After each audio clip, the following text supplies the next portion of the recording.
Beberapa hal yang harus diketahui KPM PKH dan juga KPM BPNT terkait dengan proses penyaluran bantuan PKH dan juga bantuan BPNT ini, serta ada informasi terkait dengan update bantuan permakanan di daerah dampingan saya.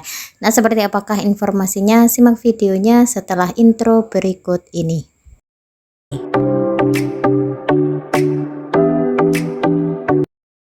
Assalamualaikum warahmatullahi wabarakatuh. Jumpa lagi di channel YouTube saya, yaitu Sahabat PKH, channel YouTube yang membahas seputar dengan bantuan sosial, baik itu PKH, BPNT, BLT BBM, serta bantuan sosial lainnya yang ada di Kementerian Sosial.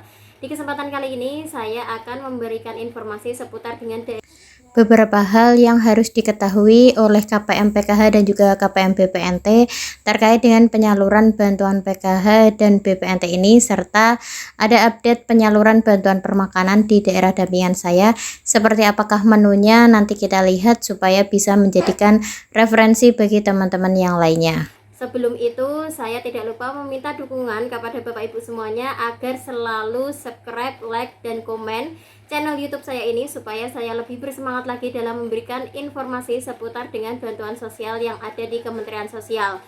Baik, bagaimana kabarnya Bapak Ibu semuanya? Semoga selalu diberi kesehatan dan diberi kelancaran dalam mencari rezeki.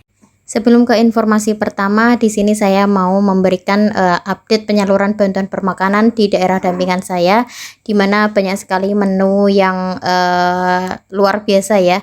Menurut saya dengan uang 30.000 ini sudah mendapatkan menu yang semewah ini. Dan inilah beberapa foto atau dokumentasi terkait dengan menu permakanan yang ada di daerah dampingan kami ya. Nah, berikut merupakan foto dari menu yang diberikan kepada KPM penerima bantuan permakanan ini, yaitu kepada lansia, di mana terdiri dari karbohidrat, kemudian ada sayurnya, ada lauknya, dan ada buah yang dipotong, serta ada air mineralnya ya. Kemudian untuk permakanan ini diberikan sebanyak 2 kali dalam sehari. Dan di sini menunya selalu berganti, bisa diberikan ayam, kemudian bandeng presto juga pernah, kemudian telur dadar, dan banyak sekali menu-menu yang menurut saya ini sangat bagus sekali diberikan untuk lansia ya. Dan juga ada sayurnya, dimana sayurnya ini bervariasi. Ada yang santan, ada yang tidak menggunakan santan ya. Jadi supaya si lansia tersebut tidak bosan, jadi di sini Pokmasnya itu mengganti sayurnya setiap 1 hari sekali pasti diganti. Hari ini bening, besoknya yang ada santannya ya. Kemudian tidak lupa selalu diberi buah. Ada juga yang diberi berimbing, kemudian jeruk, pisang, semangka, dan masih banyak lagi referensi menu terkait dengan bantuan permakanan yang ada di daerah dampingan saya ini ya. Semoga dengan adanya dokumentasi ini teman-teman daerahnya yang mendapatkan bantuan permakanan ini bisa mengetahui atau bisa digunakan sebagai referensi terkait dengan penyaluran bantuan permakanan ini bagi lansia di wilayahnya ya. Dan ini cantik sekali untuk tampilannya, dimana untuk nasinya dibungkus dengan daun pisang ya teman-teman ya. Kemudian untuk buahnya ini juga dibungkus dengan plastik untuk buah semangka atau buah potongnya. Dan ini diberi pisang ulin.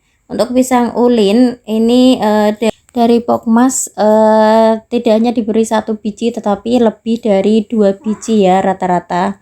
Untuk pengirimannya diberikan 1 kali dalam sehari dan langsung diberikan 2 kardus permakanan ya, seperti yang ada di dokumentasi tadi. Jadi 2 dus lengkap dengan air mineralnya.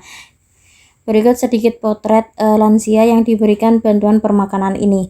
Dan lansia yang diberikan bantuan permakanan ini sangat senang sekali dan tidak menyangka bahwa ada yang memberikan dalam bentuk makanan ya, tinggal makan siap saji. Baik, inilah beberapa potret terkait dengan menu bantuan permakanan di daerah dampingan saya dan juga lansia yang mendapatkan bantuan permakanan ini. Langsung ke informasi utama terkait dengan beberapa hal yang harus diketahui oleh para KPM penerima bantuan PKH dan juga bantuan BPNT terkait dengan penyaluran bantuan PKH dan BPNT ini.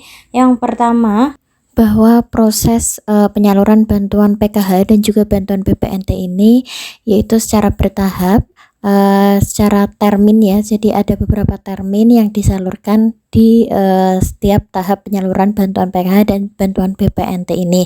Dan untuk termin ini sudah berjalan di tahap-tahap sebelumnya ya. Jadi bagi Bapak Ibu penerima bantuan PKH dan juga bantuan BPNT ini tidak perlu khawatir ketika bantuannya masih belum tersalurkan di daerahnya, karena memang untuk penyaluran bantuan ini bertahap.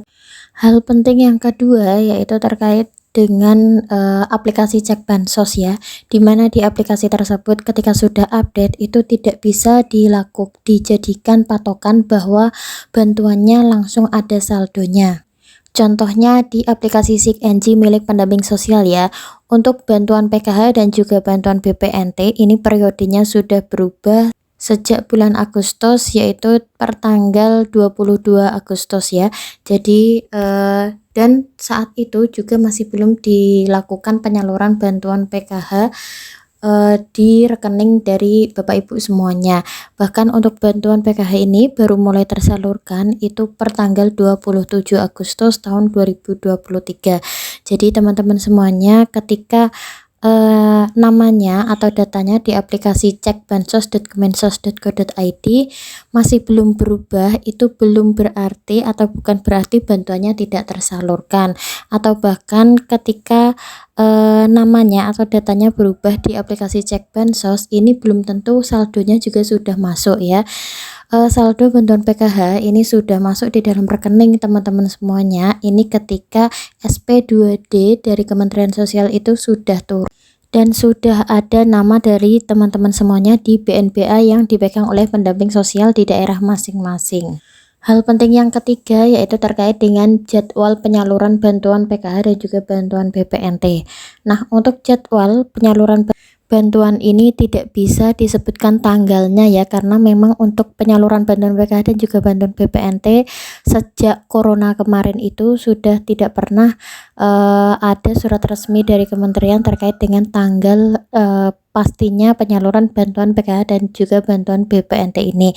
Jadi kami para pendamping sosial hanya bisa melakukan pengecekan melalui aplikasi SIG-NG untuk melihat perkembangan dari penyaluran bantuan PKH dan juga bantuan BPNT ini, di mana di aplikasi tersebut selalu dilakukan updating data terkait dengan status dari bantuan PKH dan juga bantuan BPNT.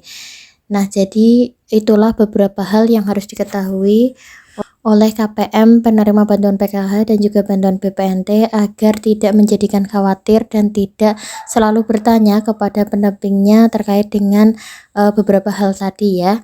Oke, terima kasih. Semoga informasi yang saya sampaikan ini bermanfaat. Cukup sekian, sampai ketemu di video selanjutnya. Wassalamualaikum warahmatullahi wabarakatuh.